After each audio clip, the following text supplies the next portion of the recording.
Welcome back sa ating channel. Naging mainit nga na usapin di umano sa mundo ng social media.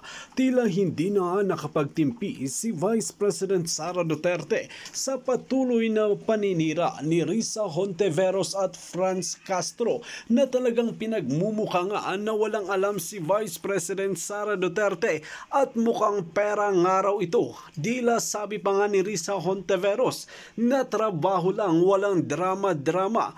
Kaya naman hindi nakapagtiis si Vice President Sara Duterte at binaltahan nga ang dalawang ito, si Franz Castro at Risa Hontiveros. Dito nga natin makikita mga kaibigan na pamumulitika na nga ang ginagawa ni Risa at ni Castro dahil may balak nga silang tumakbo sa 2028. Banat nga ni Vice President Sara Duterte na matagal pa ang eleksyon. Bakit nyo ako sinisiraan agad at hindi na lang ninyo gawin ang inyong mga trabaho na paglingkuran ang taong bayan bago ninyo isipin ang pamumulitika na yan dahil matagal pa naman. Ito ang naging kataga ni Vice President Sara Duterte at lalo ngang kinakastigo ng dalawang ito ang budget ng Office of the Vice President. Dito natin makikita nung si Leni Robredo daw ay walang ginastos sa Office of the Vice President noon dahil naman mga kaibigan, kung titignan lang natin si Leni Robredo noon ay nakaupo lang na nagiging display na lang at si President Rodrigo Duterte na lang ang gumagalaw at ang ginagawa nga ni Leni ay sinisiraan lang ang ating Pangulong Duterte noon, kaya naman talagang hindi nga ito makakahingi ng budget at para saan niya gagastusin, wala naman siyang project. Well mga kaibigan, para nga sa karagdagang impormasyon, panoorin nga natin ang buong video. At kung bago ka lamang sa aking channel, huwag kalimutan i-click ang subscribe button at notification bell para lagi kang updated sa ating mga bagong video. At para sa sulit viewers natin dyan, maraming salamat sa walang sawang pagsuporta. Na pangkape. Okay. Uunti-untiin po natin kung come-as-may na lang po para hindi ako nalilito. Ito po, may magandang sinabi to, may magandang observation, no? Sara Duterte is trending. Tama po, kabit-kabila po. Trending po si Sara Duterte ngayon dahil grabe po ang atake ngayon. Parang 2028 election na ba? Kabi-kabila po yung atake ngayon kay Sara Duterte. Siya po ay trending sa Twitter ng ilang araw na, no? Ito po ang pahayag nitong isang masasabi nating observer. Sara Duterte is trending and something tell me it's not her supporters that's making it happen. Correct? Goes to show that after two failed elections since 2016, the Yellow Comi Axis group still hasn't learned a thing. Tama naman po yun, no? Kaya po nagte-trending ngayon si Sara Duterte kahit po sa media dahil po sa kabi-kabilang patikos. Ngayon, sumasagot si Sara Duterte, napipilitan yung media na i-cover yun dahil popular si Sara Duterte. Tinitimbang nila, gusto nilang siraan si Sara Duterte, sumasagot si Sara Duterte. Yung po yung pagkakaiba ng mga Duterte, marunong silang lumaro sa media. Marunong silang bukod sa malakas sila sa social media, marunong pa nilang gamitin yung media. Binabanatan po sila ng media, no? At the same time, kinakailangan nilang sumagot at dahil very popular si Sara Duterte ngayon, lahat na sagot niya, pwersado yung media na i-cover between sa naninira sa kanya sa media na si Franz Castro at saka si Risa Hontiveros. Ang layo po ng mga sagutan. Di po ba? Napakalayo po. Milya-milya po. Iniiwan po ni Sara Duterte. So sa makatwid, tama tong obserbasyon nito ni Roman Sortida. No? Di ko alam kung kakampi natin yan o kalaban. Pero ang ganda po ng kanyang obserbasyon. Yung paninira ninyo, nagbabackfire yan. Unlike kay PBBM, nasiraan ninyo, hindi kayo papatulan. Ang mga Duterte, siraan nyo ngayon, mamayang hapon lang, meron ng tugon. Pwersado ngayon yung mga ginagamit yung media, di ba? Para siraan si Sara Duterte. In return, yung media rin, dahil napasubo na sila sa inyong bintang,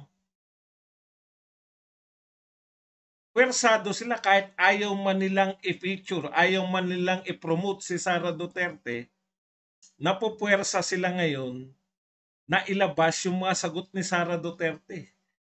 Mas maganda yung mga sagot ni Sara Duterte kaysa sa mga akusasyon sa kanya. Di po ba? Sa katotohanan, hindi man sinasadya, wala man po sa plano ni Sara Duterte na mangampanya ngayong mga panahon na to, kayo pa sa oposisyon, no? Kayong mga tatanga-tangang dilawan at kakamping, kayo ang nagpo-promote actually kay Sara Duterte. Yung mga media na usually ilang beses na po nagkaroon ng mga bagyo, ilang beses na po nagkaroon ng mga sakuna. Tumutulong po yung Office of the Vice President. Hindi po natin naririnig. No? Hindi po natin naririnig yung media na kino-cover si Sara Duterte. Pero nung siniraan si Sara Duterte, lahat ng media attentive. Lahat ng media pinopromote nila yung paninira kay Sara Duterte. Naturalmente, pag sumagot si Sara, ibabalita rin nila. O sino po ang na-promote? Mas maganda mga sagot ni Sara Duterte. In fact, ang gusto ninyo, pasiraan sa pamamagitan ng media si Sara Duterte, bumabalik sa inyo. Kasi kaya niya sagutin eh. Di ba? Nasasagot ni Sara Duterte. Kita niyo po ngayon, meron na naman siyang sagot. Pinalaganap nila Raisa Robles to, tsaka ng iba pang mga kanina lang. Binalita natin yan, di ba? Nag-question yan. Si Raisa, bakit sinisingle out ni Sara Duterte si Risa Ontiveros tsaka si Franz Castro? Akala nila masisiraan si Risa Ontiveros, si Sara Duterte. Ano sinagot ni Sara Duterte ngayon? Ano sagot niya ngayon? Malupit. Hindi makita eh. Nakalimutan yung sagot. Malupit lang ang sinabi.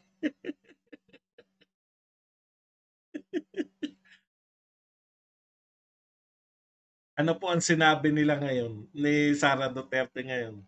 No?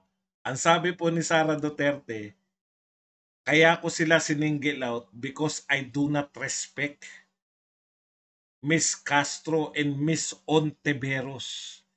Dinayok-yok kayo ni Sara Duterte. Ano kayo ngayon? Di ba? Kaya ako sinisingle out yan because I do not respect Miss Castro and Miss Hontiveros. Bakit hindi niya nire-respeto? Wala ring respeto. Di ba? Walang tigil sa paninira eh. Sila lang po nagsabi na illegal. Direkta. Bakit daw yung mga abogado, yun yung punto nila eh. Di po sila sinagot ni Sara Duterte doon. Ang maganda kay Sara Duterte, siya nagdadala ng usapan. Sinisingle out ko kasi ang tanong ng media, bakit hindi mo binabanatan si Coco Pimentel at saka si Franklin Drilon? Sinasama pa nga si Barry. Barry, syempre, wala yan. Walang, ano sabi ni Sara Duterte? Hindi siya pumapasok sa argumento ng media. Ang galing eh. No? Ang sinagot niya, because I did not respect Miss Ontiveros and Miss Castro. Siya po nagdadala ng usapan. Kaya ang pag-uusapan na ngayon, bakit hindi mo nire-respeto sila? Wala silang respeto, di ba? Ano ang sagot ni Sara Duterte? In-explain niya yan. Ito po. Because I do not respect Miss Castro and Miss Ontiveros, I have no respect for them. Ayan.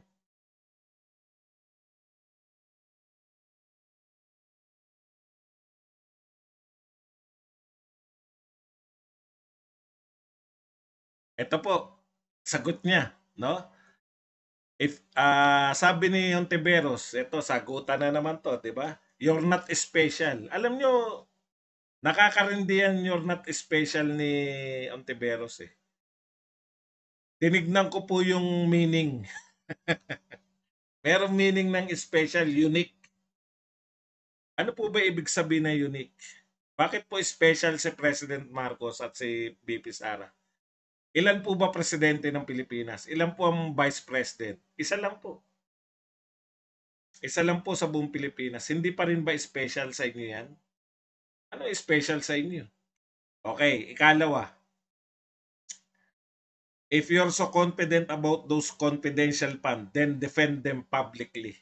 Ito ang problema kay Ontiveros, no?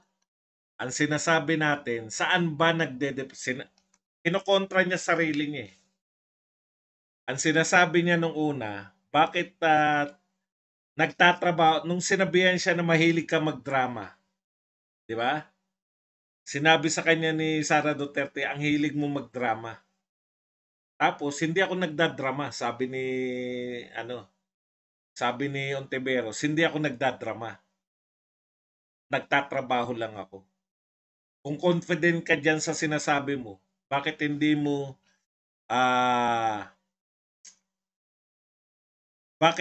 mo siya defend publicly? Bakit hindi mo i-defend yung confidential fund kung naniniwala ka? Yun yung sinasabi natin eh, no? Imbis na siya yung nag-akusa, si VP Sara yung magpapaliwanag. Pero may sagot na si VP Sara dyan. Hindi naman kami ever nagsabi na special ang Office of the Vice President, she said. In fact, we respected the process doon sa budget hearing ng House of Representatives at ng Senate. While Castro was still the discretion of the decision whether to grant confidential fund is really up to Congress kasi sila yung meron power of the purse. Tama naman yung sinabi. In fact, ginalang nga ni VP Sara eh. Umaten siya eh. Kinwestiyon nyo naman. Diba? Nasa tamang proseso po si VP Sara. Kayo ang wala sa tamang proseso. Kasi pagkatapos ng hearing, akusa pa rin kayo ng akusa. Bakit hindi nyo inakusahan si Sara Duterte nung kaharap ninyo? Okay, ikalawa kong tanong. Inapprove ba ng majority yung budget ni Sara Duterte? Inapprove. Ang isa pa nilang kino-question eh. Ito po pinalalaganap nila, hindi kayang ipaliwanag ni Sara Duterte yung kanyang confidential fund. Katarantaduhan po yan. Pinaliwanag po ni Sara Duterte. Nanood kami, nakinig kami. Di po ba nanood tayong lahat? Nakinig tayo? Ipinagtanggol po ni Sara Duterte yung confidential fund niya. Narinig po namin yun. In fact, pagkatapos po ng mga tanungan, nagbotohan kayo. Ano ang boto nila? Approve sa Senado ang confidential fund ng Office of the Vice President. Ano yung sinasabi mong hindi maipaliwanag ni Sara Duterte ang kanyang confidential fund? Lahat ng tanong ninyo, sinagot. Pati nga yung tanong ng, meron na. Natatandaan ko nga yung mga tanong. Bakit kinakailangan mo pa? Si Coco Pimentel pa nagtatanong. Bakit kinakailangan nyo pa ng confidential fund? Samantalang vice chairman ka ng vice chairman ng NTFL ka, meron namang mga kasapi kayo na may mga intelligence fund na. Intelligence fund pala. Ano sagot ni Sara Duterte? Natural po. Vice chairman ako eh. Na kailangan ko magkaroon ng intelligence ng sarili ko. Hindi ako aasa sa mga iba. Hindi nyo naman nabutata. No? Ang pinapatunayan lang po yan, na nasasagot lahat ng inyong mga katanungan.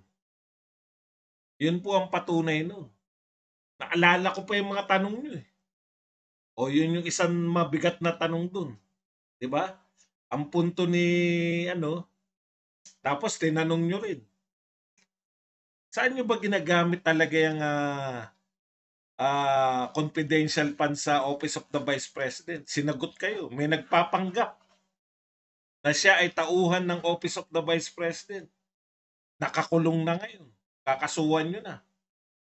Lahat eh. Naalala ko ilang araw na yun. Makakalimutin pa ako ha. O ano pa bang yung sinasabi mo? Ang gusto mo bang sabihin, Risa Ontiveros, bukod dun sa Senado, bukod sa Kongreso at sa Senado, kinakailangan pa rin magpaliwanag pa rin, kumuha pa rin ng majority sa mga tao, si Sara Duterte? Wala naman po sa proseso na kinakailangan niya magpaliwanag sa tao eh. Kayo ang taga-approve ng budget eh. Pag in-approve ninyo, daig pa kayo nung kausap kong gwardiya kanina sa BGC. Tinanong ko eh, Brad, ikaw may marunong ka sa security. Ano ibig sabihin ng confidential? Dapat ba malaman ng lahat? Hindi, confidential nga eh. Gwardiya yun ha. Alam yung meaning ng confidential. Kayo, senador kayo. Mag-update kayo. Okay. Ito po, lagi ko po nakikita.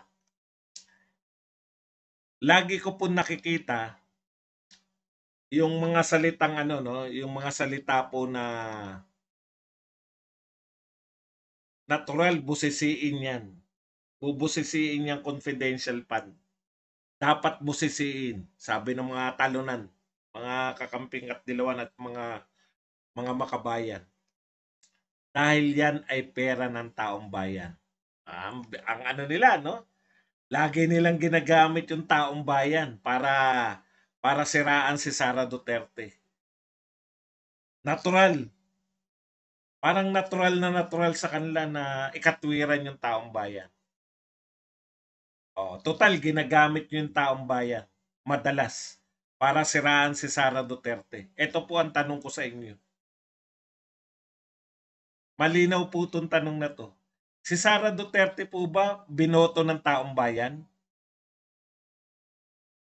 At saan po binoto si Sara Duterte? Siya po ba ay binoto bilang pangalawang pinakamataas na tungkulin sa buong Pilipinas? Ibinoto po siya ng sinasabi nyo na taong bayan. Pangalawa sa pinakamataas. Bakit hindi nyo siya irespeto sa posisyon, yung karapat-dapat na pagrespeto sa posisyon na itinalaga sa kanya ng taong bayan? No? Ibabalik ko sa inyo yung salita kayo ng salita ng taong bayan. Kaya nyo binubusisi yung budget ng Office of the Vice President, budget ng DepEd, dahil pera ito ng taong bayan. Kinikilala nyo yung taong bayan, pagbabanatan nyo si Sara Duterte. Pero yung boto ng taong bayan, kinilala nyo ba? Pag binabastos nyo si Sara Duterte, pag sinasabi nyo si Sara Duterte na may illegal na ginagawa, kinonsider nyo ba yung bumoto sa kanyang taong bayan? Pag sinasabihan nyo ba si Sara Duterte na hindi ka espesyal? Na parang pareho lang tayo? Kinonsider nyo ba yung 30 million na boto niya kumpara sa Risa Ontiveros? Ilan ba bumoto sa'yo? Lalo ka na Franz Castro. Malamang wala pang 1 milyon mamboto mo. No? Taong bayan kayo ng taong bayan. Hinalal yan ng taong bayan. Pangalawa sa pinakamataas na posisyon. Yun eh. Tapos, demokrasya kayo ng demokrasya. Kalayaan, demokrasya. Sino numero unong hindi sumusunod sa demokrasya? Si Franz Castro at si Risa Ontiveros. Kayo ang hindi sumusunod. Nagbotohan na ang mayorya. ang demokrasya ay rule of majority. Ipinasa na ng mayorya ng mga congressman yung budget ng Office of the Vice President. Ipinasa na ng majority sa budget hearing ng Senado. Kino-question nyo pa rin? Gusto nyo pa rin magpaliwanag si Sara Duterte labas sa normal na proseso ng pagpapaliwanag sa inyo? Dahil sinasabi nyo pera ng taong bayan?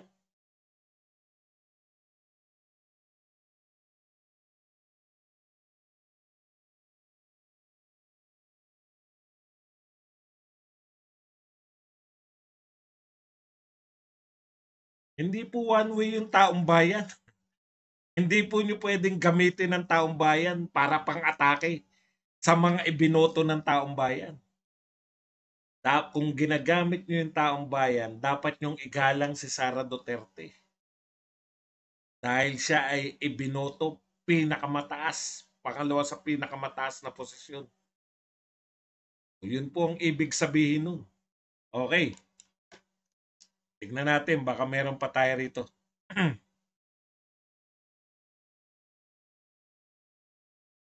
Okay, ito po. Sabi rito, latest victory ni Maria Ressa proves that cases versus Maria Ressa and Rappler was politically motivated. Hindi po yan ang nagpapatunay niyan. Ang nagpapatunay po, no, ng panalo ni Maria Ressa, may umiiral na hustisya sa Pilipinas. Yun ang problema natin eh. Pag pabor sa inyo yung hustisya, umiiral lang hustisya. Pero pag hindi pabor, katulad nung dinismiss yung kaso ng red tagging, wala namang batas laban sa red tagging. Sampa kayo na sampa ng kasong red tagging. Kaya yan yan yung kay Atom Arroyo. Diyan din po lalabas yan eh. Red tagging. Red tagging din yan eh. Ibabasura lang din yan. Okay.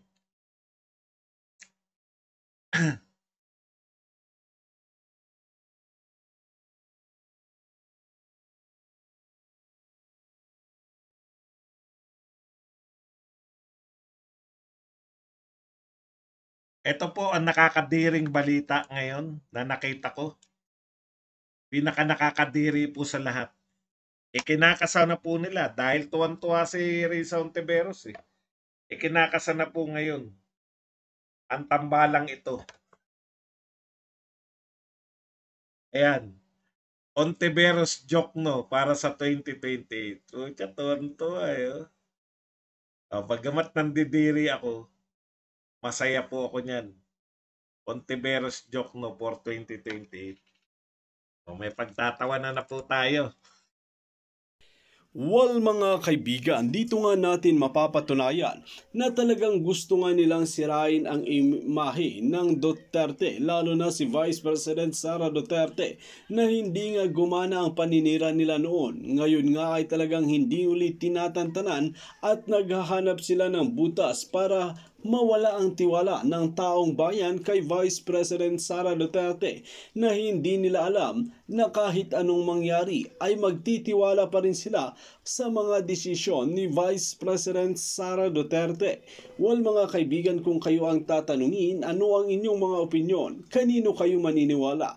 Kay Risa Hontiveros or Franz Castro or si Vice President Sara Duterte? Just comment below sa ating comment section at ating pag-uusapan.